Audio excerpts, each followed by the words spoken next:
मुख्यमंत्री आणि उपमुख्यमंत्री आज दिल्ली दौऱ्यावर जाणारे शिल्पकार राम सुतार यांच्या घरी जाऊन भेट घेणार असून राम सुतार यांना महाराष्ट्र भूषण पुरस्कार जाहीर करण्यात आला।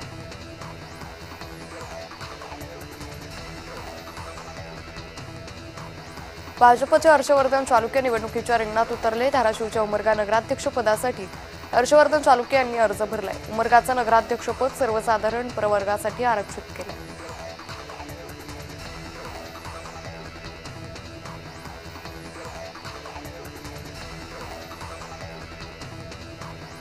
नगरपालिका निवडणुकीच्या तोंडावर रोहा शहरात राष्ट्रवादी काँग्रेसला धक्का बसलाय। शहरातील माजी नगरसेवक आणि खासदार सुनील तटकरे यांचे अत्यंत निकटवर्तीय यदुराम पडवळ यांनी सहकाऱ्यांसह शिवसेनेत प्रवेश केला। पडवळ यांच्या प्रवेशामुळे रोह्यात शिंदे गटाची ताकद वाढली।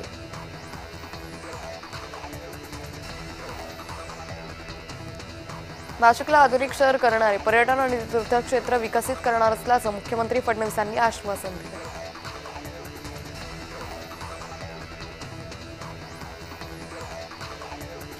नाशिकमध्ये विविध विकास कामांचे लोकार्पण करण्यात आले। सिंहस्थ कुंभमेळ्याच्या विकास कामांचं भूमिपूजन करण्यात आलं असून नाशिकचा कायापालट होणार आहे असं वक्तव्य एकनाथ शिंदे यांनी केलं।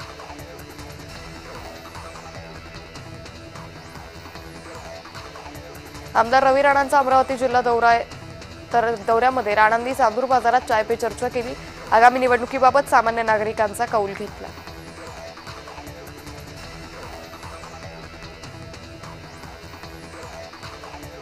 स्थानिक निवडणुकीत कोणाला सोबत घ्यायचं हे त्यावेळी ठरवू, जिल्हा आणि मनपा निवडणुकीवेळी भूमिका स्पष्ट करू असं वक्तव्य अनिल परब यांनी केलं।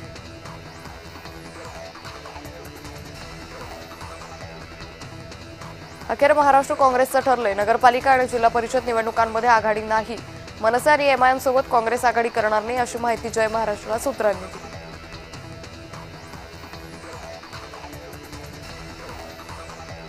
सोलापुरात भाजपला मोठा धक्का बसलाय। भाजपचे माजी नगरसेवक रवी गायकवाड यांनी वंचित बहुजन आघाडीत प्रवेश केलाय। प्रकाश आंबेडकर यांच्या उपस्थितीत पक्षप्रवेश झाला।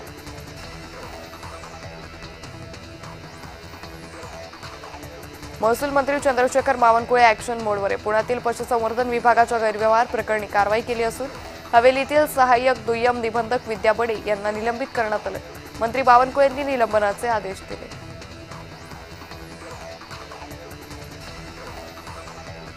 रायगडमध्ये शिवसेना वगळून भाजप आणि राष्ट्रवादी काँग्रेसची युती झाली अशी माहिती माजी आमदार अनिकेत तटकरे यांनी महाडमध्ये पत्रकार परिषद घेताना दिली।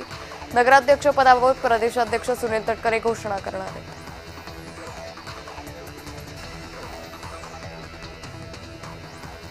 माजी आमदार दिलीप माने यांना राष्ट्रवादी काँग्रेसकडून ऑफर देण्यात आली। राष्ट्रवादी काँग्रेस पार्टीचे शहराध्यक्ष संतोष पवार यांनी माजी आमदार दिलीप माने यांची भेट घेतली। आगामी महापालिका निवडणुकीच्या पार्श्वभूमीवर हालचालींना वेग आला।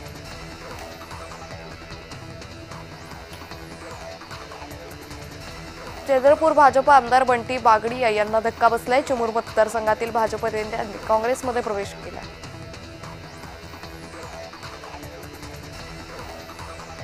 पवार गटाचे प्रदेशाध्यक्ष शशिकांत शिंदेंनी मोठी घोषणा केली। पालिका निवडणुकीत भाजप सोडून सर्वांशी युती करू असं वक्तव्य शशिकांत शिंदे यांनी केलं।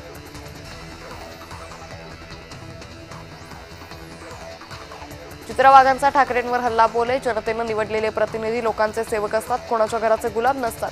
ठाकरेंची खरी मानसिकता दिसली। ठाकरेंचा सेवक तोच नगरसेवक या बॅनरवरून चित्रा वाघांनी टीका केली।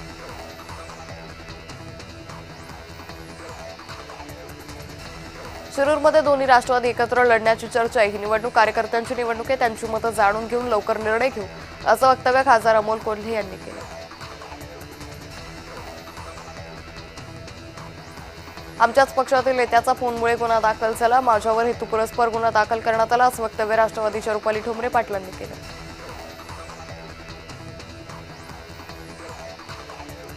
घड्याळ अजित पवारांचाच असेल, तुम्ही फक्त घड्याळाला साथ द्या असं वक्तव्य उपमुख्यमंत्री अजित पवारांनी केलं।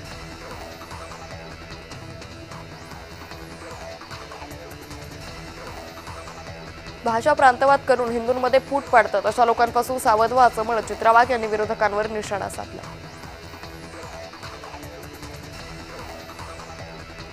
खासदार सुरेश म्हात्रे आक्रमक झाले। भिवंडीतील टोरेंट पॉवर कंपनी विरोधात आक्रमक झाले। वाढीव दर आणि वीज बिल वसुली करताना नागरिकांना त्रास होतोय। गणेश नाईकांनी पुन्हा शिंदेंना नाव न घेता डिवचले। ठाण्यात संजय केळकर चमत्कार घडवतील असं वक्तव्य गणेश नाईकांनी केलंय।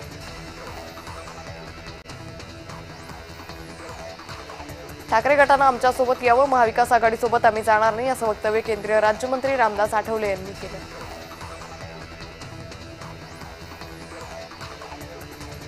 भाजपच्या राज्यस्तरीय नेतृत्वाची महायुती म्हणून लढण्याची इच्छा आहे, मात्र कार्यकर्त्यांवर अन्याय होणार नाही याची दक्षता घ्यावी.